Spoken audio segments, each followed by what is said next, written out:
Hello again everybody, today we are doing something a little bit different. This is a 10,000 subscribers celebration video of sorts. No, it's a little belated. And in the end I decided to go through with the Q&A, so I've gathered up a bunch of questions you guys had for me and I will do my best to answer them in a succinct and not at all long-winded way. So, without further ado... Question 1. What do you think will happen in the Tau system? Now, I got this question before TennoCon, so I feel like that's a little redundant now, but clearly we're going to have some sort of altercation with the sentients. Question is, it implies that Lotus is bringing them back. Or, sorry, Natar is bringing them back. So, maybe we're going over there later than we think? Maybe? I don't know. Maybe? I hope not. I kind of want to see it at this point. Looks fucking awesome. Just that crazy huge... Presumably that was inside the Mother Sentient. I think that's what was implied. But that's... Oh, holy shit. Can't wait. Let's go. Go. Railjack. Let's do this. Go. Question 2. What or who got you into making videos, and what inspired your very distinctive style of commentary? I think I'll take that as a compliment. What got me into making videos? I would probably say, back when I was 18, I kind of had like a quarter-life crisis of, I think everybody does it, where they kind of don't really know where they're going in life. I'd kind of like screwed up my A-levels and wasn't really happy with, you know, the prospect of growing up and becoming this sort of boring, normal human who had to go and work in a shop or whatever because I hadn't done very well in my exams. And I realised that these YouTubers I'd been watching for a fair few years at this point. So at the time it was Lewis and Simon from the Ogscast. They were like probably my main inspiration originally for doing videos. Total Biscuit for the sort of informative stuff. Jesse Cox, Dodger, all the sort of old TGS crew as it were back in the day.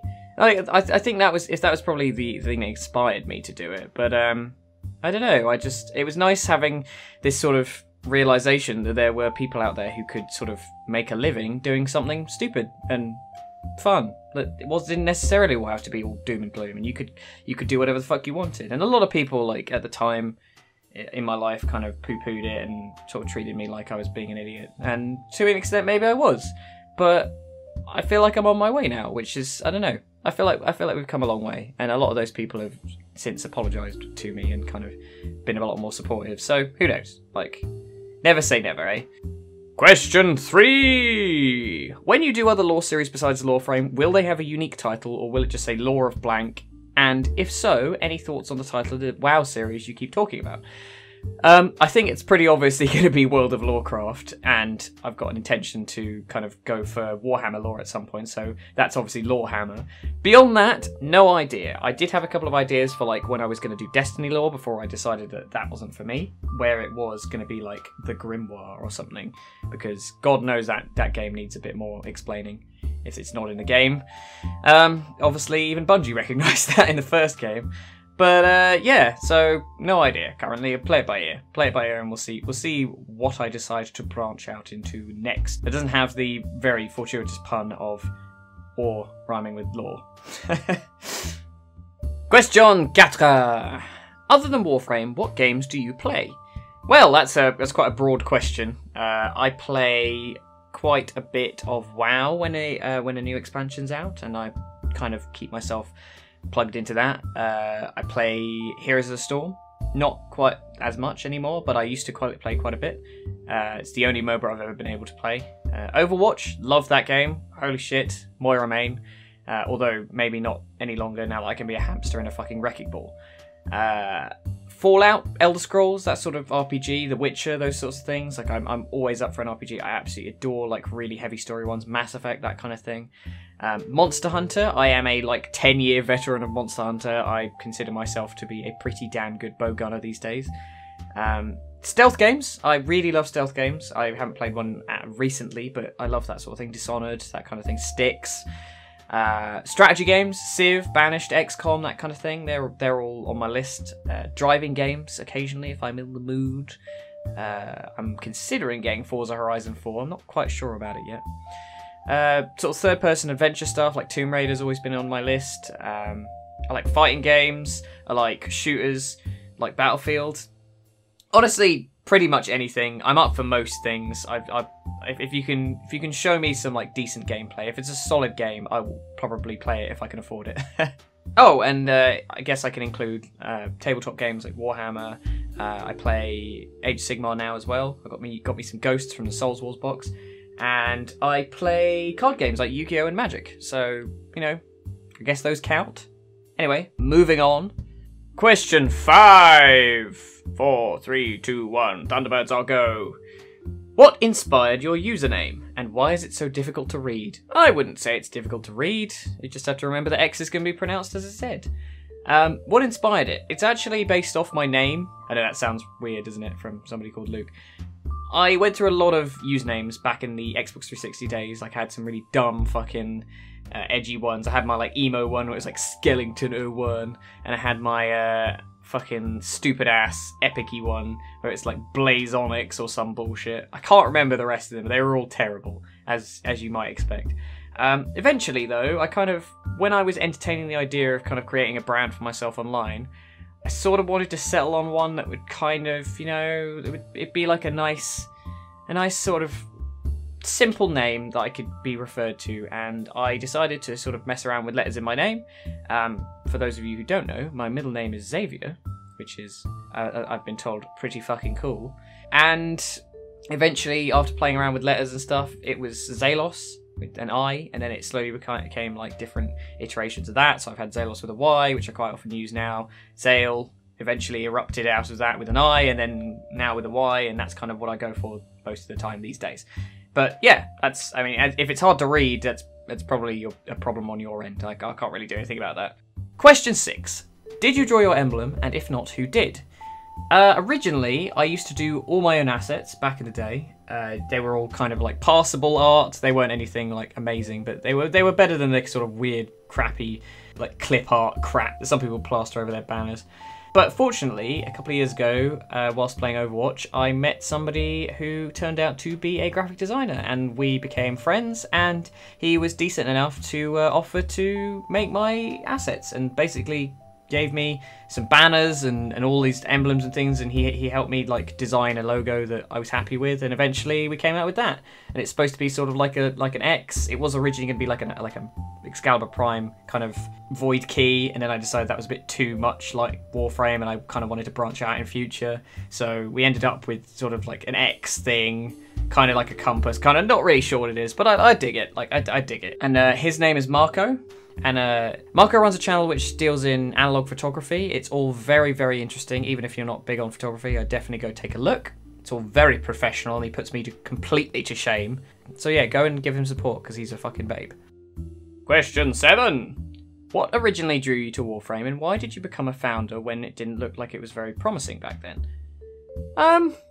I vaguely remember at the start, I looked at Warframe and I wrote it off, like straight up. I wasn't interested at all. But a couple of weeks later, I think a friend of mine who basically only played League of Legends at the time, he picked it up and was like, oh my god, you've got to try this. And I was like, wow, okay, it managed to prize him off League. Holy shit, this must be good. And a lot of us picked it up, a lot of my friends picked it up, and honestly, at the state it was in, it didn't really hold a lot of our attentions, but I was fucking sold. I don't know why, I can't exactly remember what it was, but even those shitty fucking old capture missions where it was literally just one corridor, a room, another corridor, another room, another corridor, extraction. That had it. That was enough for me. I enjoyed it. I played so much, and I've watched it grow ever since, and I think that was what it was. Like, I was still playing it a couple of weeks later, so I ended up picking up the Founders package because I saw this cool-ass frame that I liked. Back in the day, I mean, that was a passable Prime. Bless him. Bless Keyface. It grew on me like it grew on Excalibur's face, so I guess it was worth it in the end. I still regret not getting the more expensive packets, though, but I wasn't exactly flush at the time. Question 8. Do you play D&D? Yes, actually, I do play D&D. I played D&D literally the other day. I was DMing, and I began a new campaign that I had written myself. I really enjoy DMing. I don't know what it is. It's something about, like, I don't like to toot my own horn, but I feel like I'm a passable writer. So I enjoy doing the story my own storylines and forcing my poor, tormented friends through these stories. But yeah, no, I like playing as well. I quite often play rogues and wizards and things like that. But yeah, so maybe one day we'll see some of that. Who knows? Maybe we will, maybe we won't. I don't know how easy it'll be to record, but who fucking knows? Let's try it at some point. Question 9.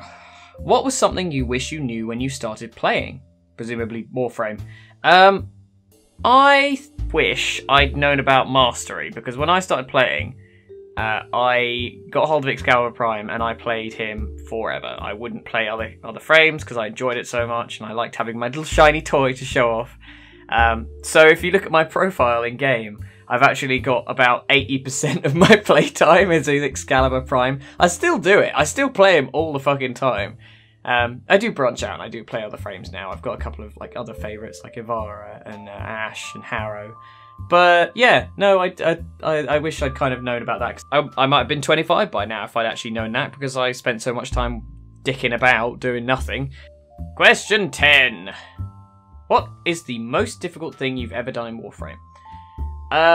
I think the thing I struggled with the most out of all of Warframe that comes to mind immediately is probably one of the Mastery challenges. I forget which one it is. It's the one where you have to stealth around and you can't alert the enemies at all. And as I said, I consider myself pretty good at stealth games. This was torturous because if they saw a body, you lost. And you only had 3 attempts, so I had to practice this loads to actually get it right. And they made it so you couldn't use abilities to sneak up on people and get, like, finisher kills really easily. So they wouldn't, like, or channeling finisher kills, so you'd insta-kill them and they'd disappear. Fortunately, somebody had a guide for using Ivara, not because she can stealth, because the abilities were disabled by the time I got to the challenge, but because she gets inbuilt enemy radar, and you can boost that sort of range, so you can see everybody, you can make sure nobody's looking whenever somebody dies. And I used the Orvius because it has that thing it can do where it like grabs people up in the air and then explodes. If you hold it down, it like puppets them, and then you can let go and it'll explode and basically finish or kill them with channeling. So they disappear. So basically that's how I did it. But fuck me, like the first few times I tried it before I looked up a guide, that was annoying. Holy shit, I got so fucking salty over that. Question 11. How do you feel that each major villain gets encountered once and then runs away, never to be seen or heard from again, like bad Power Ranger villains? I find it very frustrating that D is obviously... They have these brilliant fucking plans for all these characters they want to do, so like Ballas and the Queens and Hun Hao, but we've barely seen... Hun Hao we've seen, what, twice? 3 times, I think? Actually, Natar, Second Dream, Octavia's Anthem. He's shown up 3 times, so that's not too bad. Octavia's Anthem was a little weird, but hey, who cares? Like, it's lore. Who fucking cares? I'll take what I can get with this bloody game. Ballas, little disappointed by his introduction in The Sacrifice, and Apostasy, I guess. It seemed super interesting with Apostasy, and then the quest went a completely different direction. It does feel like they completely rewrote that quest in favour of a certain screamy boy. The Queens are definitely some of my favourite characters, particularly the Elder Queen. I fucking love her. She's super fucking awesome. Just got that whole like Baba Yaga sort of thing going on. She reminds me of what are they called? The Crones from Witcher 3. I really hope they bring her back. I know obviously in some people's saves she's dead, but I left her alive. I'm hoping that even though she died, she'll come back with a new body and basically the same form, because fuck me, she's cool as shit. Like, just, oh, I love it. I love the whole like creepy witch thing going on. There's a really nice, like, unexpected sort of twist on the whole thing. It's annoying, but I feel like Dee's slowly getting better. The Sacrifice might have been a little bit of a hiccup in favour of sort of shoehorning Umbra in, but who cares? Like, maybe the new war will completely blow me out of the water, just like the Second Dream did. Question 12. What's your opinion of the different syndicates, and why did you choose to join your syndicates and not others? I chose to join the 3 that I am currently part of because they were sort of, you know, partly because I wanted the mods specific to the frames that I play, and I kind of went for the first one that I could see that had Excalibur and Ash and things like that. But also because I wanted to go for the ones that were, you know, like closer to my ideology. Honestly, I think they're all a little bit nuts. Like I don't really think any of them particularly have the answer. But I feel like a creepy... Well, no, I feel like Suda's probably the most, I feel like Suda's probably the most benign. The Arbiters are a bit stuffy, but I really like their whole kind of Tenno as more than warrior thing. Still Meridian, pretty honourable, if a bit brash, but they're pretty cool. Parent Secret's not too bad, but I feel like the Glass Gambit may have tainted me against them. Red Veil, interesting after the Chains of Harrow, but they're still, I mean, they're still obviously completely batshit, balls out of the bath, insane. And New Loka, bit racist, bit kind of crazy as well, but I feel like after the Silver Grove in lore, they've kind of mellowed a little bit. Whether Amarin got through to the rest of her syndicate is up for debate, but I think on the surface, I chose them because they kind of match my ideologies the best. Question 13. The only question worth asking. Tea or coffee? Tea. I mean, I love coffee. I really enjoy black coffee and Irish coffee and that sort of thing. But I was raised on tea, and I believe that there is nothing that can't be solved with a cup of tea. So, definitely tea. Although sometimes coffee. But mostly tea. Yeah, mostly tea. Earl Grey. Hot. And that, ladies and gentlemen, is a delicious hoisin duck wrap. I hope you enjoyed peering through the looking glass into my little brain. I just want to take a moment to thank all you guys for supporting me. I couldn't do it without you, but specifically I want to thank my mods on the Discord, my family for putting up with my nonsense, and last but most certainly not least, my friends who have stuck with me through this from the start and encouraged me or cracked the whip as necessary. You are all absolutely the fucking best, and I wouldn't be even this minuscule speck on the YouTube spectrum without you. Thank you very much for watching, guys. I suppose I better go and crack on if I want to be able to do another one of these celebrations in 84,000 subs time. Later, nerds.